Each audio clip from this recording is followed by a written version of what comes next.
Hi hello ನಮಸ್ತೆ ಎಲ್ಲರಿಗೂ all info Kannada YouTube ಚಾನಲ್ಗೆ ಪ್ರೀತಿಯ ಸ್ವಾಗತ. ಇವತ್ತಿನ topic else if statements. It is used when we have multiple conditions to check. If the first condition is false, the program will check the next condition using else if. Multiple ಕಂಡೀಷನ್ಸ್ಗಳನ್ನ check ಮಾಡಬೇಕು ಅಂದರೆ ನಾವು else if ಅನ್ನು use ಮಾಡ್ತೀವಿ. First condition fail ಆದರೆ program next ಕಂಡೀಷನ್ನ else ಇಫ್ನ ಮೂಲಕ ಚೆಕ್ ಮಾಡುತ್ತೆ. ಇದರ ಸಿಂಟ್ಯಾಕ್ಸ್ ಹೀಗಿರುತ್ತೆ. ಇಫ್ ಕಂಡೀಷನ್ನ ಹಾಕ್ತೀವಿ, ಆ ಒಂದು ಪರ್ಟಿಕ್ಯುಲರ್ ಕಂಡೀಷನ್ ಟ್ರೂ ಆದರೆ ಇಫ್ ಬ್ಲಾಕ್ನಲ್ಲಿರುವಂತಹ ಕೋಡ್ ಎಕ್ಸಿಕ್ಯೂಟ್ ಆಗುತ್ತೆ.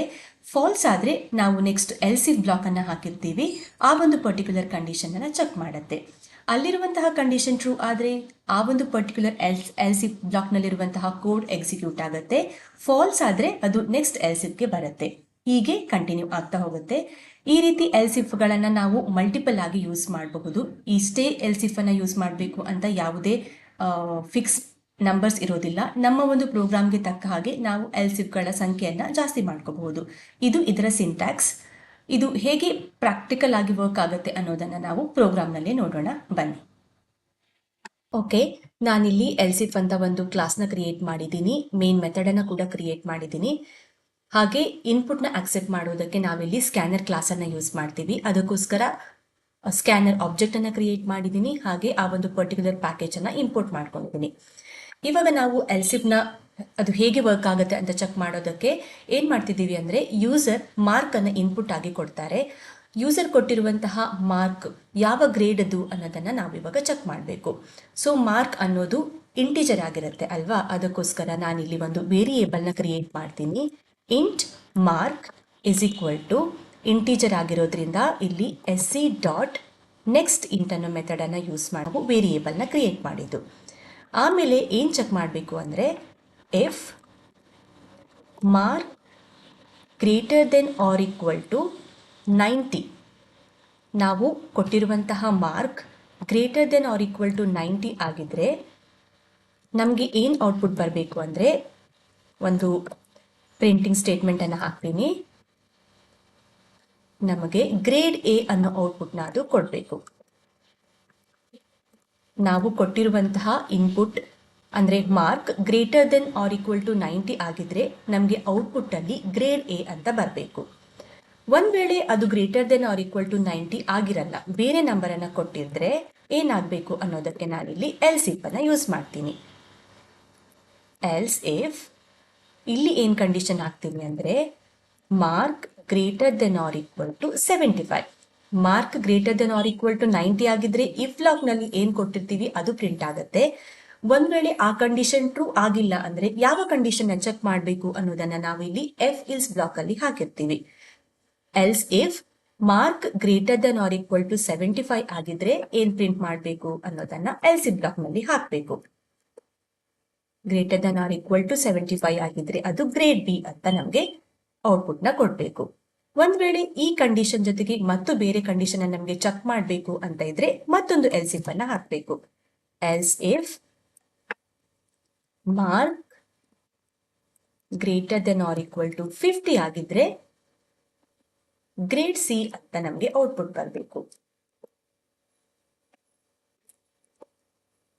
ಸೊ ನಾನಿವಾಗ ಒಂದು ವೇಳೆ ಒಂದು ಇನ್ಪುಟ್ ಅನ್ನ 60 ಅಂತ ಕೊಟ್ಟೆ ಅಂತ ಅನ್ಕೊಳ್ಳಿ.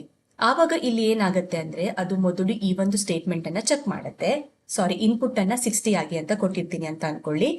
ಆವಾಗ ಪ್ರೋಗ್ರಾಮ್ ಏನ್ ಮಾಡುತ್ತೆ, ಮಾರ್ಕ್ ಅನ್ನೋದು ನಾನು ಕೊಟ್ಟಿರುವಂತಹ ಇನ್ಪುಟ್ 60ಗಿಂತ 90 greater than or equal to 90 ಅನ್ನೋದನ್ನ ಚೆಕ್ ಮಾಡುತ್ತೆ. 60 ಅನ್ನೋದು greater than or equal to 90 ಅಲ್ಲ ಅಲ್ವಾ. ಸೊ ಈ ಒಂದು ಕಂಡೀಷನ್ ಏನಾಗುತ್ತೆ, ಫಾಲ್ಸ್ ಆಗುತ್ತೆ. ಅದಕ್ಕೋಸ್ಕರ ಅದು ಇಫ್ ಬ್ಲಾಕ್ ಅಲ್ಲಿ ಇರುವಂತಹ ಸ್ಟೇಟ್ಮೆಂಟ್ ಅನ್ನ ಪ್ರಿಂಟ್ ಮಾಡೋದಿಲ್ಲ. ನೆಕ್ಸ್ಟ್ ಎಲ್ಸ್ ಇಫ್ ಗೆ ಬರುತ್ತೆ. ಎಲ್ಸ್ ಇಫ್ ಅಲ್ಲಿ ಚೆಕ್ ಮಾಡುತ್ತೆ 60 greater than or equal to 75 ಅಂತ. ಸೊ ಆವಾಗ ಅದು ಕೂಡ ಟ್ರೂ ಆಗಲ್ಲ. ಸೊ ಈ ಒಂದು ಬ್ಲಾಕ್ ಅನ್ನ ಕೂಡ ಅದು ಸ್ಕಿಪ್ ಮಾಡುತ್ತೆ. ನೆಕ್ಸ್ಟ್ ಮತ್ತೊಂದು ಕಂಡೀಷನ್ ಅನ್ನ ಹಾಕಿದೀವಿ, ಅದನ್ನ ಚೆಕ್ ಮಾಡುತ್ತೆ. 60 greater than or equal to 50 ಹೌದು, ಟ್ರೂ ಆಗುತ್ತೆ. ಆವಾಗ ಅದೇನ್ ಮಾಡುತ್ತೆ, ಈ ಒಂದು ಪ್ರಿಂಟಿಂಗ್ ಸ್ಟೇಟ್ಮೆಂಟ್ ಗ್ರೇಡ್ ಸಿ ಅನ್ನೋದನ್ನ ಪ್ರಿಂಟ್ ಮಾಡುತ್ತೆ. ಹಾಗೆ ಒಂದು ವೇಳೆ ನಾನು greater than or equal to 90 ಅನ್ನು ಕೊಟ್ಟಿರೋದಿಲ್ಲ, greater than or equal to 75 ಅನ್ನು ಕೂಡ ಕೊಟ್ಟಿರೋದಿಲ್ಲ, greater than or equal to 50 ಕೂಡ ಕೊಟ್ಟಿರೋದಿಲ್ಲ, 30, 25 ಈ ರೀತಿಯ ಮಾರ್ಕ್ ಅನ್ನ ಕೊಟ್ರೆ ಏನ್ ಮಾಡ್ಬೇಕು ಅನ್ನೋದನ್ನ ನಾವಿಲ್ಲಿ ಎಲ್ಸ್ ಬ್ಲಾಕ್ ಅನ್ನ ಹಾಕಬೇಕು. ಎಲ್ಸ್ ಬ್ಲಾಕ್ ಅನ್ನ ಹಾಕಿ ಅದರಲ್ಲಿ ನಾವು ಸ್ಟೇಟ್ಮೆಂಟ್ ಅನ್ನ ಕೊಡಬೇಕು. ಈ ರೀತಿ ಪ್ರಿಂಟ್ ಮಾಡುವಂತ, ಅಂದ್ರೆ ಇದು ಒಂದು ಡಿಫಾಲ್ಟ್ ಕೋಡ್ ಆಗಿರುತ್ತೆ. ಏನ್ ಪ್ರಿಂಟ್ ಮಾಡುತ್ತೆ, ಇವಾಗ ನಾನು ಕೊಟ್ಟಿರುವಂತಹ ಇನ್ಪುಟ್ ಯಾವ ಒಂದು ಕಂಡೀಷನ್ ಕೂಡ ಟ್ರೂ ಮಾಡಲ್ಲ. ಆವಾಗ ಏನ್ ಮಾಡ್ಬೇಕು ಅಂದ್ರೆ ಅದು ನಮ್ಗೆ ಫೇಲ್ ಅನ್ನೋ ಸ್ಟೇಟ್ಮೆಂಟ್ ಅನ್ನ ಪ್ರಿಂಟ್ ಮಾಡಬೇಕು ಈ ರೀತಿಯಲ್ಲಿ. ಓಕೆನಾ, ನಾವು ಕೊಟ್ಟಿರುವಂತಹ ಇನ್ಪುಟ್ ಈ ಒಂದು ಕಂಡೀಷನ್ ಟ್ರೂ ಮಾಡಲ್ಲ, ಎರಡನೇ ಬ್ಲಾಕ್ ಅಲ್ಲಿ ಇರುವಂತಹ ಕಂಡೀಷನ್ ಕೂಡ ಟ್ರೂ ಮಾಡಲ್ಲ, ಮೂರನೇ ಬ್ಲಾಕ್ ಅಲ್ಲಿ ಇರುವಂತಹ ಕಂಡೀಷನ್ ಕೂಡ ಟ್ರೂ ಮಾಡಲ್ಲ ಅಂದಾಗ, ಯಾವ ಕಂಡೀಷನ್ ಕೂಡ ಟ್ರೂ ಆಗಲ್ಲ ಅಂದಾಗ ಏನ್ ಮಾಡ್ಬೇಕು, ಪ್ರೋಗ್ರಾಮ್ ಎಲ್ಸ್ ಬ್ಲಾಕ್ ನಲ್ಲಿರುವಂತಹ ಕೋಡ್ ಅನ್ನ ಎಕ್ಸಿಕ್ಯೂಟ್ ಮಾಡಬೇಕು. ಸೊ ಅದು ನಮಗೆ ಫೇಲ್ ಅಂತ ಕೊಡ್ಬೇಕು. ಸೊ ಇಷ್ಟು ನಮ್ಮ ಪ್ರೋಗ್ರಾಮ್. ಇವಾಗ ನಾನು ರನ್ ಮಾಡೋದ್ ಕೂಡ್ಲೇನೆ ಒಂದು ಪ್ರಿಂಟಿಂಗ್ ಸ್ಟೇಟ್ಮೆಂಟ್ ಅನ್ನ ಹಾಕೋಣ. ಎಂಟರ್ ಮಾರ್ಕ್ಸ್ ಅನ್ನೋದಕ್ಕೆ ಇಲ್ಲೊಂದು ಪ್ರಿಂಟಿಂಗ್ ಸ್ಟೇಟ್ಮೆಂಟ್ ಅನ್ನ ಹಾಕ್ತಿದ್ದೀನಿ.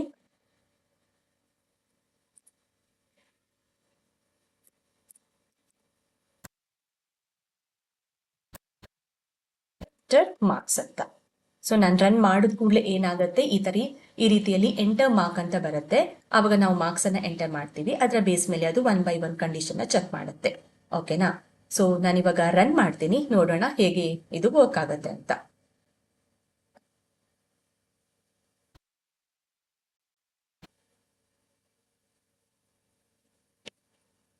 ಓಕೆ, ಎಂಟರ್ ಮಾರ್ಕ್ಸ್ ನಾನಿವಾಗ 95 ಅಂತ ಕೊಡ್ತೀನಿ.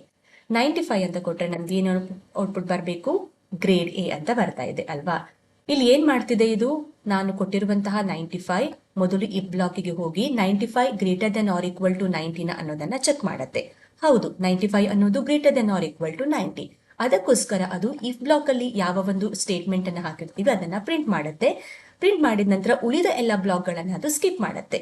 ಸೊ ಈ ಎಲ್ಲ ಬ್ಲಾಕ್ ಗಳನ್ನ ಅದು ಎಕ್ಸಿಕ್ಯೂಟ್ ಮಾಡಲ್ಲ. ಬಿಕಾಸ್ ಫಸ್ಟ್ ಲೈನ್ ಅಲ್ಲಿ ನಮಗೆ ಔಟ್ಪುಟ್ ಬರ್ತಾ ಇದೆ. ಇದು ಒಂದು ಕಂಡೀಷನ್ ಅನ್ನ ಅದು ಚೆಕ್ ಮಾಡಿದೆ, ಟ್ರೂ ಆದ್ರೆ ಈ ಒಂದು ಪರ್ಟಿಕ್ಯುಲರ್ ಸ್ಟೇಟ್ಮೆಂಟ್ ಪ್ರಿಂಟ್ ಆಗುತ್ತೆ. ಫಾಲ್ಸ್ ಆದ್ರೆ ಮಾತ್ರ ಅದು ನೆಕ್ಸ್ಟ್ ಬ್ಲಾಕ್ ಅನ್ನ ಪ್ರಿಂಟ್ ಮಾಡುತ್ತೆ.